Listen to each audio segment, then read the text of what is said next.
नमस्कार विद्यार्थियों, मेघराज गुरुकुल में आपका स्वागत है। और आज जो क्लास आपके रीजनिंग का जो टॉपिक अपन पढ़ रहे हैं क्लॉक, उसकी सेकंड क्लास है। और जो कम्प्लीटली जो बेसिक जाना था अपन ने घड़ी का पहली क्लास में, उसको अपन आगे बढ़ाएंगे, क्योंकि इससे पहले वाली क्लास में घड़ी की जो पहली अवस्था अतिव्यापन, उसके बारे में कम्प्लीटली जान चुके हैं और कुछ घड़ी का बेसिक जान चुके हैं। और आज वाली क्लास में कम्प्लीटली मैंने कहा था आपके सामने विपरीत दिशा के बारे में बात करेंगे और एक लंबवत अवस्था के बारे में बात करेंगे। तो घड़ी की जो अवस्थाएं हैं इंपॉर्टेंट, उनके बारे में बात करेंगे। तो घड़ी की दूसरी इंपॉर्टेंट अवस्था है जो वह है आपकी विपरीत दिशा। मतलब इसका मतलब होता है 180 डिग्री का कोण।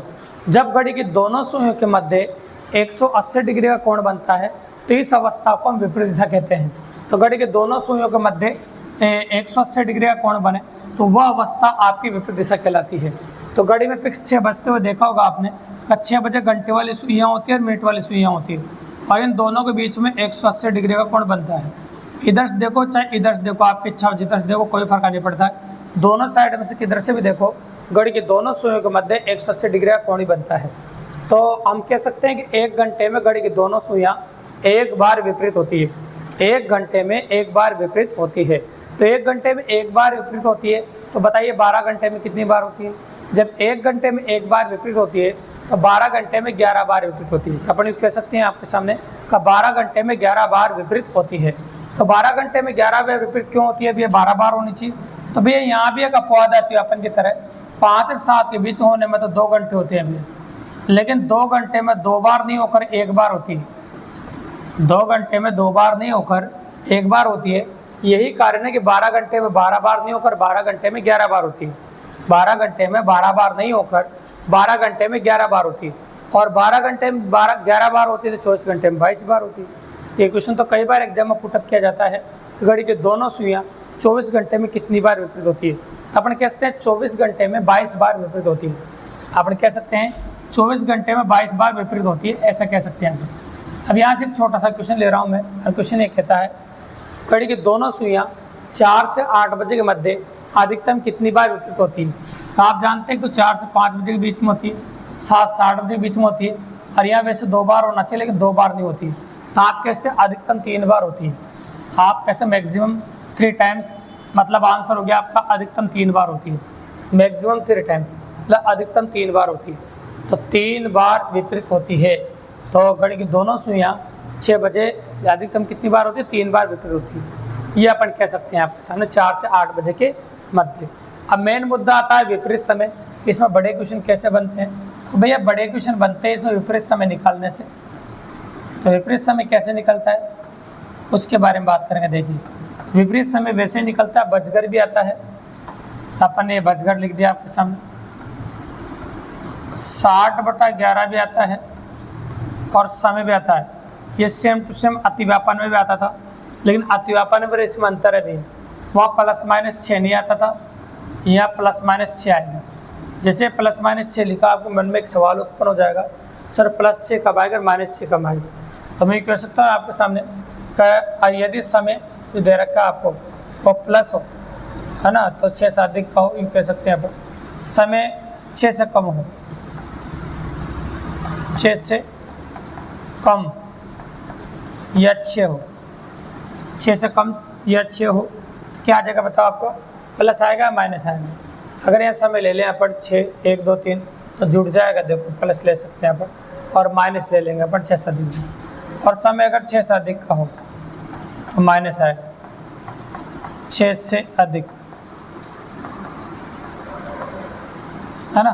तो 6 यहाँ ले सकते हैं अपन, यह वाला, क्योंकि अगर माइनस करेंगे तो 0 आ जाएगा, 0 मिनट हो जाएगा। यहाँ पर यह वाला यहाँ ले लेते हैं, 6 से अधिक या 6 तो माइनस आएगा। 2 तरह की फैसिलिटी आपको लेनी पड़ेगी और 2 तरह के क्वेश्चन एग्जाम में आपको देखने को मिलेगी। चलो दोनों तरह के क्वेश्चनों के बारे में बात कर लेते हैं। देखिए पहला क्वेश्चन, 1 से 6 बजे के मध्य घड़ी की दोनों सुइयाँ कौन से समय पर विपरीत होती है? यहाँ पर समय कौन सा इस्तेमाल करना? आगे वाला, चाहे बजगर में इस्तेमाल करो चाहे समय का जो इस्तेमाल करो, या एक ही लेना है। तो आप बोलो अपन कर सकते हैं 1 बजकर 60/11, और एक बार आएगा आपका 1 + 6, ठीक है, 1 + 6 आएगा। तो 1 और 6 कितना होगा 7। तो आप कह सकते हैं 1 + 6 = 42, 420/11। फिर आप 11 का पहाड़ा बोल सकते हैं। तो 1 बजकर तो लिखा ही से आपने, वो तो लिखना ही पड़ेगा। 11 × 33, 11 × 8 = 88, 38 से 2/11 मिनट। तो एग्जैक्ट टाइम है जब घड़ी की दोनों सुइयाँ एक दूसरे के आमने सामने आ जाएगी। चाहे तो आप निकाल के देख सकते हैं, 1 बजकर 38 से 2/11 मिनट बजा के देखिए अपनी घड़ी में, घड़ी की दोनों सुइयाँ एक दूसरे के आमने सामने आ जाएगी। ये बिल्कुल सिंपल सी बात है। एक समय तो ऐसा ले लिया अपन ने, एक समय ले लें 9 से 10 बजे के मध्य घड़ी की दोनों सुइयाँ कौन से समय पर विपरीत होती है।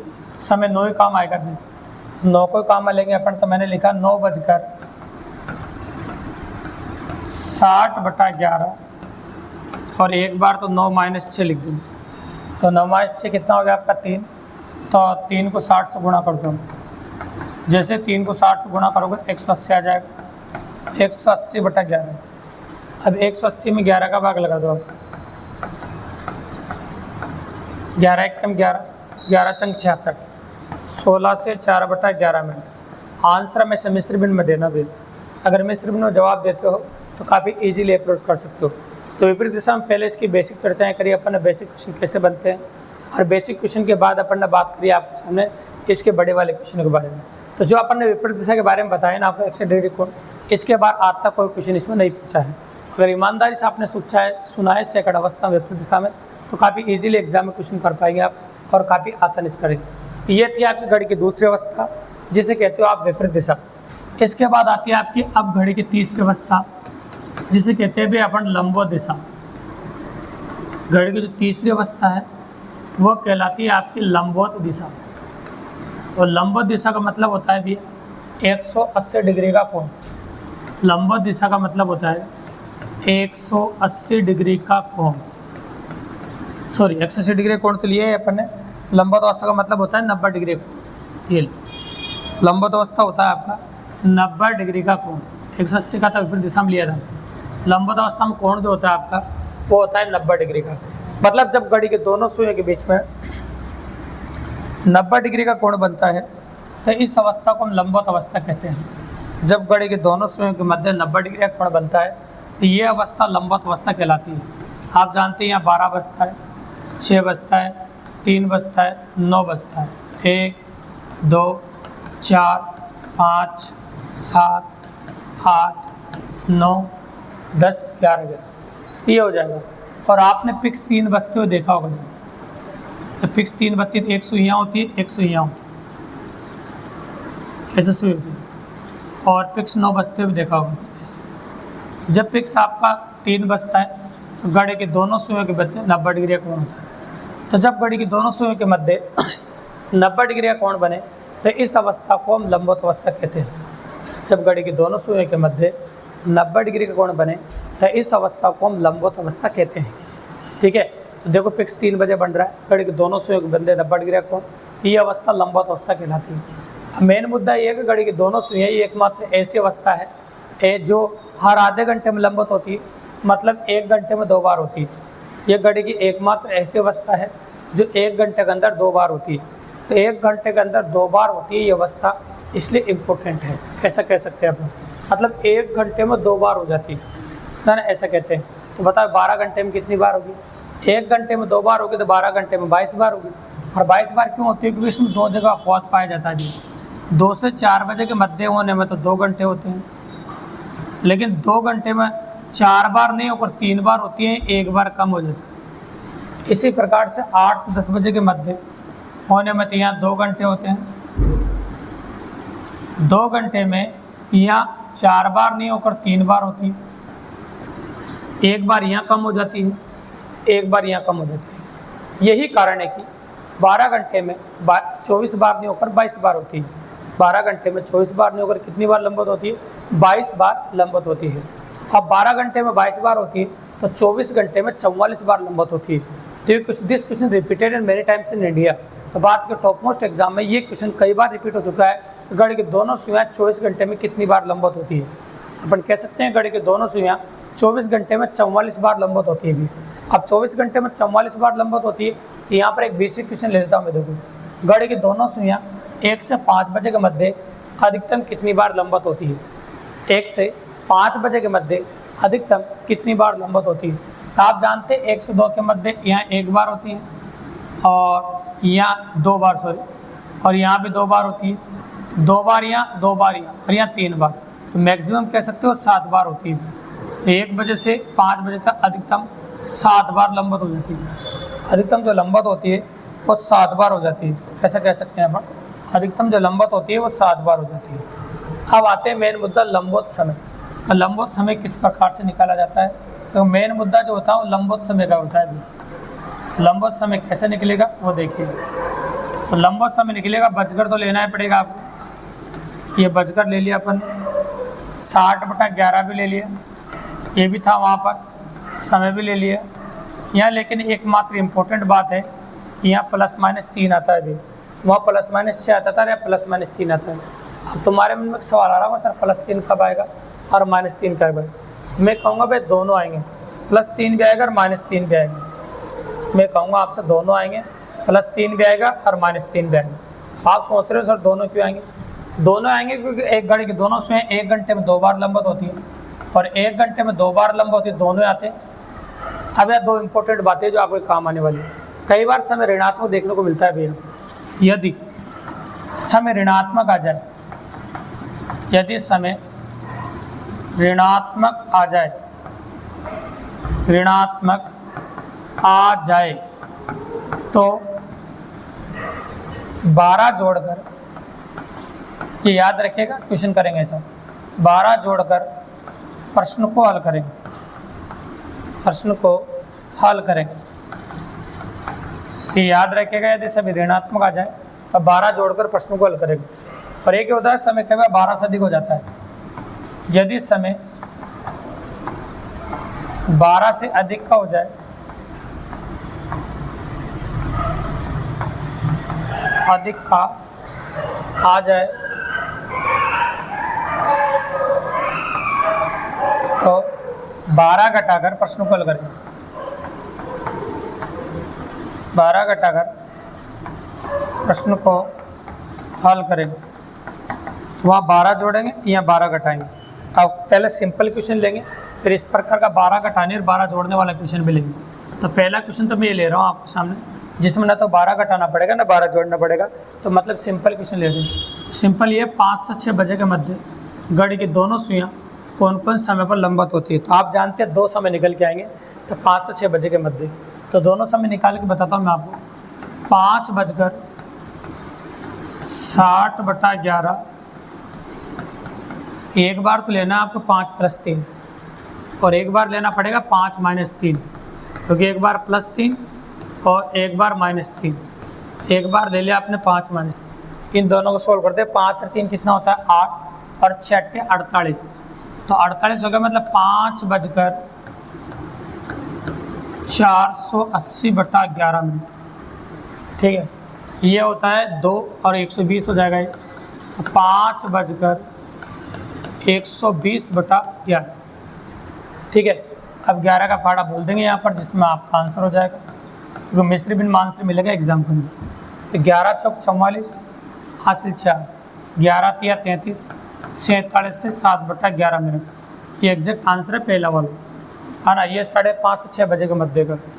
यहाँ 11 का फाड़ा बोलिए, 11 एकदम 11, भाग नहीं जाए 10 हो गया, भाग पूर्ति 10 से 10/11 मिनट। ये आ गया आपका 5:10 से 10/11 मिनट। ये जो टाइम है 5 से 5:30 बजे के मध्य का है, और ये 5:30 से 6 बजे के मध्य का है।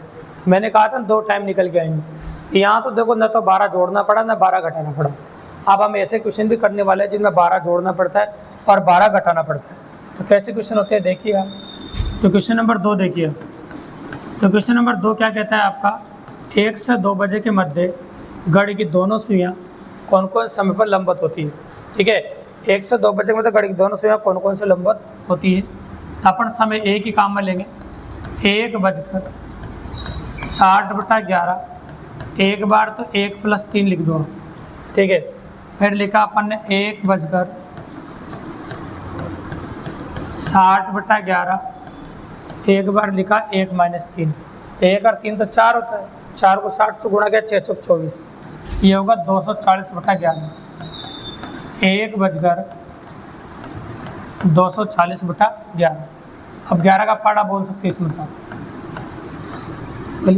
11 दूनी 22, कितना बच गया 2, 11 एकम 11, 21 से 9/11 मिनट। एक टाइम तो याद है, एक यहाँ से निकालेंगे, 1 में 3 गया तो -2 आता है। और मैंने अभी थोड़ी देर पहले कहा था यदि समय ऋणात्मक आ जाए तो 12 जोड़कर प्रश्न को हल करेंगे। तो ऋणात्मक आ गया था -2, तो 12 जोड़ दिया और प्रश्न को हल कर दिया। तो वहाँ कितना बचा 10। 10 को 60 से गुणा किया हो गया 600, तो 600/11। ठीक है, अब 11 का पाड़ा बोल सकते हैं आप। 11 एकम 11, 11 पंजे 55, 50, 11 चौक 44, 54 से 6/11। दो आंसर आ गए, 1 से 1.5 के बीच का और ये 1.5 से 2 के बीच का टाइम। ये दोनों टाइम एग्जैक्टली अपन ने निकाल दिया। तो यहाँ पर ऋणात्मक वाली बात काम आ गया। अब यहाँ पर ऋणात्मक वाली बात काम आ गई। अब आगे जो अगला क्वेश्चन ले रहे हैं उसमें आपके वो 12 जोड़ने वाली बात काम आ जाएगी। चलो क्वेश्चन नंबर 3 भी देखो। 11 से 12 बजे के मध्य घड़ी की दोनों सुइयां कौन कौन समय पर लंबवत होती है। अपन लेते हैं 11 बजकर 60/11। एक बार तो 11 - 3 ले सकते हैं। अब लिया अपन ने 11 बजकर 60/11। एक बार 11 + 3 ले लिया, 11 में 3 क्या 8, 6 × 8 = 48, मतलब 480/11। अब 11 का पाड़ा बोलिए आप। 11 चौक 44, 40 हो गया। 11 × 3 = 33, 43 से 7/11 मिनट। ठीक है, ये हो गया पहला आंसर आ गया। दूसरा आंसर 11 और 3 कितना हो गया 14। 14 12 से ज़्यादा हो गया अभी। अब मैंने नोट नंबर 2 में कहा था अभी समय 12 से अधिक हो जाए तो 12 घटाकर प्रश्न को हल करेंगे। यहाँ 12 घटा दिया अपने, 12 घटाते यहाँ 2 बच गए और 2 को जैसे हम 60 से गुणा करेंगे ये आ गया आपका 120/11। अब 120 में 11 का भाग दे चुके पहले अपन, तो ये आंसर आया था 10 से 10/11 में। इसके भी 2 आंसर आ गए, वहाँ पे आपके 2 आंसर आ गए। तो ये था आपका क्वेश्चन नंबर 3। अब एक छोटी सी बात और बच रही है। कई बार एक छोटा सा क्वेश्चन आता है जिसमें 2 नहीं 1 पूछा जाता है। जैसे मैंने पूछा 7 से 7:30 बजे के मध्य घड़ी के दोनों सुइयां कौन से समय पर लंबवत होती है। तो कई बार एग्जाम को 2 आंसर नहीं चाहिए होते, इसलिए एक ही आंसर पूछता है, तब ऐसा क्वेश्चन आता है। तो अब 7 लेंगे अपन, 7 बजकर 60/11 और 11 देखो यहाँ 7 है। तो अगर आपको चाहिए कि आप चाहते हैं छोटा आंसर तो -3 करो यहाँ, है ना, ऐसा कर सकते हैं अपन। ये देखो अपन यहाँ समय की जगह क्या लेंगे अपन, तो यहाँ पर देखो समय है ना +-3 थे, समय 11 नहीं 7 है, ये 7 ले लें। ये समय 7 है। अगर आपको समय छोटा चाहिए तो माइनस लो, आप बड़ा चाहिए तो प्लस ले लें। तो मुझे छोटा समय चाहिए 7 से 7:30 के बीच का, इसलिए मैं माइनस ले रहा हूँ। और 7:30 से 8 चाहिए तो प्लस ले लें। 7 में 3 गया कितना आ गया आपका 4। अब 4 को इससे गुणा कर दो 6 चौक 24, तो आपका आ जाएगा 7 बजकर 240/11। आप भाग लगा तो 11 दूनी 22, ये 2, 11 एकम 11, 21 से 9/11 मिनट। एग्जैक्ट आंसर आ जाएगा 7 से 7:30 बजे के बीच का है। तो इस प्रकार से आप अगर एक ही समय पूछो तब भी क्वेश्चन कर सकते हो। ये एक समय करने के लिए इस प्रकार की पॉसिबिलिटी है। ठीक है, तो ये घड़ी की तीसरी अवस्था थी जिसे अपन कहते हैं लंबवत अवस्था। ठीक है, तो घड़ी की तीसरी अवस्था पर निकाल चुके जिसे अपन कहते हैं लंबवत अवस्था। करेक्ट है। अब इसके बाद घड़ी की जो चौथी अवस्था और आखिरी अवस्था जो अपने काम आती है वो क्या है, देखो जब घड़ी की दोनों सुइयां, ऐसे कहते हैं जब घड़ी की दोनों सुइयां आपस में अपना स्थान परिवर्तित कर ले। दोनों सुइयां, इसमें 2 तरह के सवाल बनते हैं। दोनों सुइयां आपस में अपना स्थान परिवर्तित कर ले, अपना स्थान परिवर्तित कर ले, अपना स्थान परिवर्तित कर ले। ठीक है, तो अपन कह सकते हैं आपस में जब घड़ी की दोनों सुइयां आपस में अपना स्थान परिवर्तित कर ले, ऐसा अपन कह सकते हैं आपस में। जब घड़ी की दोनों सुइयां आपस में अपना स्थान परिवर्तित करती है तो दो तरह के सवाल पढ़ते हैं। एक तो जाने का समय, क्योंकि एक जाने का और लौटने का दो ही समय बनते हैं बस। तो जाने का समय होता है आपका बजकर, ये एकमात्र ऐसा अवस्था है जैसे 60/11 नहीं आकर 60/13 आता है कांस्टेंट वैल्यू। और यहाँ होता है लौटने का बाद वाला समय, लौटने के बाद वाला समय, ये तो होता है जाने का समय। ठीक है, क्वेश्चन से दोनों क्वेश्चन समझ में आ जाएंगे। एक लौटने का समय बोलता हूँ, लौटने का समय, लौटने के समय में बजकर तो आएगा इसे 60/13 भी आएगा, लेकिन यह जाने के बाद वाला समय, जाने का बाद वाला समय, बाद वाला समय, जाने का बाद वाला समय, करेक्ट है। अब इस क्वेश्चन को एक क्वेश्चन से दोनों को समझ लेते हैं। एक लड़की सुबह 8 से 9 बजे के मध्य ऑफिस जाती है, 8 से 9 बजे के मध्य ऑफिस जाती है और शाम को 3 से 4 बजे के मध्य घर वापस लौटती है। तो वह देखती है कि घंटे वाली सुई मिनट वाली सुई के स्थान पर चली गई और मिनट वाली सुई घंटे वाली सुई के स्थान पर चली गई, दोनों सुई ने अपने स्थान बदल लिया। मतलब तो उसका ऑफिस जाने का सही समय क्या था, पहला क्वेश्चन। उससे ऑफिस लौटने का समय क्या था, दूसरा क्वेश्चन। तो एग्जाम वाले भाई दो ही क्वेश्चन पूछता है, या तो आपसे जाने का समय पूछता है या फिर लौटने का पूछता है। तो पहले मैं जाने का निकालता हूँ, फिर लौटने का निकालते हैं। तो जाने का देखिए, आप जानते हैं गई किसके बीच में, 8 और 9 के बीच में गई, तो बजकर आएगा 8 बजकर, 8 और 9 के बीच में गई, 8 बजकर लेना पड़ेगा, 60/13 भी लेना पड़ेगा। और लौटने का बाद वाला समय, तो आप जानते हैं लौटने का ये पहले वाला समय, लौटने का बाद वाला समय, तो आपको यहाँ 4 लेना पड़ेगा। अब आप इसको सोल्व कर देंगे। ये लिखा मैंने 8 बजकर 6 चौक 24, 240/13। फिर लिखा 8 बजकर 13 एक कम 13, 13 8 104, ऐसा कह सकते हैं। 13 एक कम 13, 7 बचा 11 हो गया ना, 13 8 104। ठीक है, तो ऐसा हो जाएगा। अब कितना बच गया आपका, 13 8 104, 6 बच गया, 18 से 6 एग्जैक्ट टाइम आ गया। अब लौटने का समय निकालते हैं। लौटा किसके बीच में, 3 और 4 के बीच में, 3 बजकर 60/13। अब लौटने का जाने का बाद वाला समय, तो जाने का बाद वाला समय कौन सा है, 9, या 9 रखो, 9 छंग 54 हो जाएगा, 540/13। और आगे सोल्व कर सकते हो इसको, 13 चौक 52, 2 बचा, मतलब 13 एक कम 13, 41 से 7/11। Exact time is this. जब घड़ी में इन दोनों टाइम को बजा के देखना, तो घड़ी के दोनों सुइयों में इतना परिवर्तन आएगा, घंटे वाली मिनट वाली सुई के स्थान पर जाएगी और मिनट वाली घंटे वाली सुई के स्थान पर आएगी। मतलब घड़ियों की सुइयों की जो पोजीशन है वो ऐसी कैसी रहेगी, मतलब पोजीशन में कोई परिवर्तन आपको देखने को नहीं मिलेगा। एग्जाम के अंदर जब भी क्वेश्चन आएगा ना भैया इस टाइप से, तो दो ही क्वेश्चन बनते हैं, या तो आपसे जाने का समय पूछे या फिर आपसे लौटने का समय पूछे। इनके अलावा कुछ और आपसे नहीं पूछा जाता, ये बात याद रखिएगा। तो घड़ी की जो चौथी अवस्था है आपकी, उससे मात्र 2 क्वेश्चन बनते हैं, और ये इमरजेंसी में आते हैं कि पेपर का लेवल काफ़ी अच्छा होता है, तब जाके ऐसे क्वेश्चन पुटअप किए जाते हैं एग्जाम के अंदर। तो घड़ी की जितनी भी अवस्थाएं थी वो सारी अवस्थाएं बता चुके हैं आपको, और हमको लगता है कि आपको वीडियो पसंद आएगा दोस्तों। इस प्रकार के नेक्स्ट क्लास अगर आप जानना चाहते हैं और पढ़ना चाहते हैं regularly, reasoning free of cost आपके कॉम्पिटिटिव एग्जाम के लिए जिसकी आप तैयारी कर रहे हैं, तो चैनल को सब्सक्राइब जरूर करें दोस्तों, लाइक करें, शेयर करें और अपने और दोस्तों को बताओ, ताकि इसी प्रकार बेहतरीन क्लास हम रोजाना आपके लिए लेकर आते रहे दोस्तों। धन्यवाद।